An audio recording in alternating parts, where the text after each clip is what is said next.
A couple of days ago, I got stumbled upon the so-called ESP826655 robot.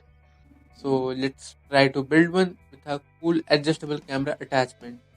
Let's get started.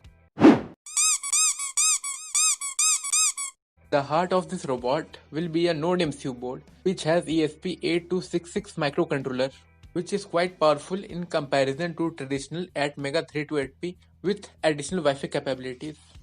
First, I'm using this plastic box like thing, and I seriously don't know what it really was. Certainly a case for some battery. Then I made some holes for screws and bolts to attach modules and view motors.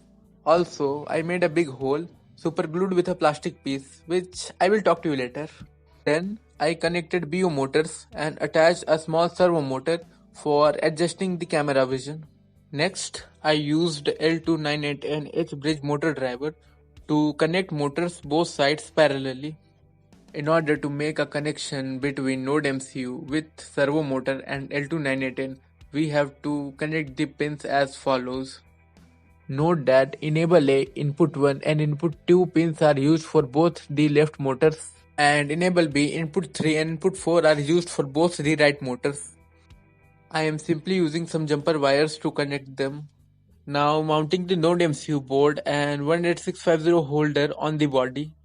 Now connecting the power terminals of L298N module to 18650 holder, which you can see I soldered wrong colored wires by mistake. There is one thing to mention that the L298 IC has a voltage drop of almost 1.4 volts. This is because the transistors of the H bridge inside the IC. Though this is a ballpark figure, that is, it can be vary depending on the temperature and current flowing through it. And the other thing is that the ESP8266 works on 3.3 volt logic level. So in case if you need 5 volt logic level, you might need a logic shifter. Thus keep your eyes open during varying the PWM signal. Now back to the topic, I am using an old power bank to power Node MCU via an USB cable.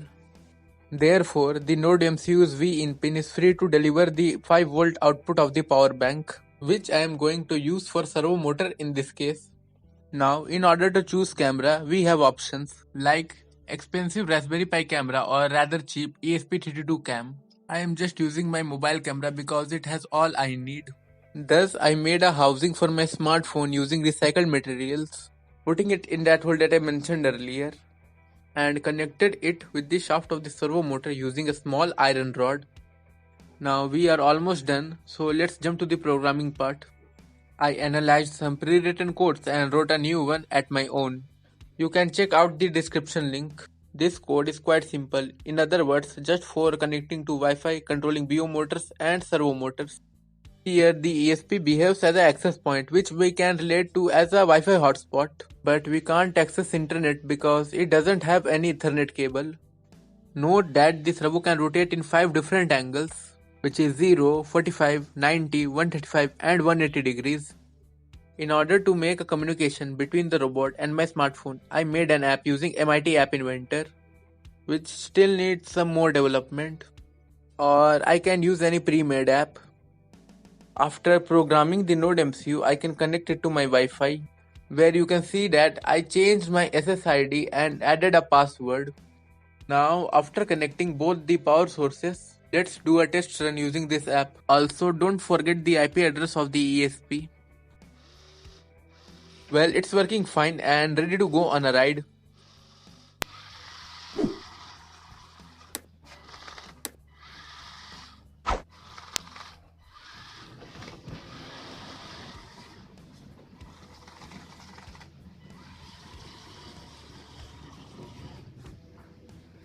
As I already said, for camera, I am just simply using my smartphone.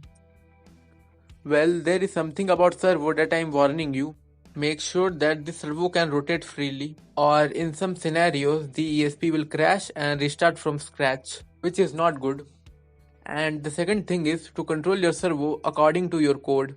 In this case, wait for every 1 second after changing the angle of the servo, or messing up with this leads to misbehavior of ESP.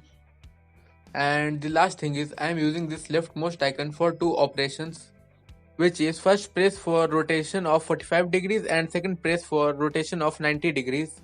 and it can debounce, so you can change it in your code according to your need. Finally, we are done. Let's have a look.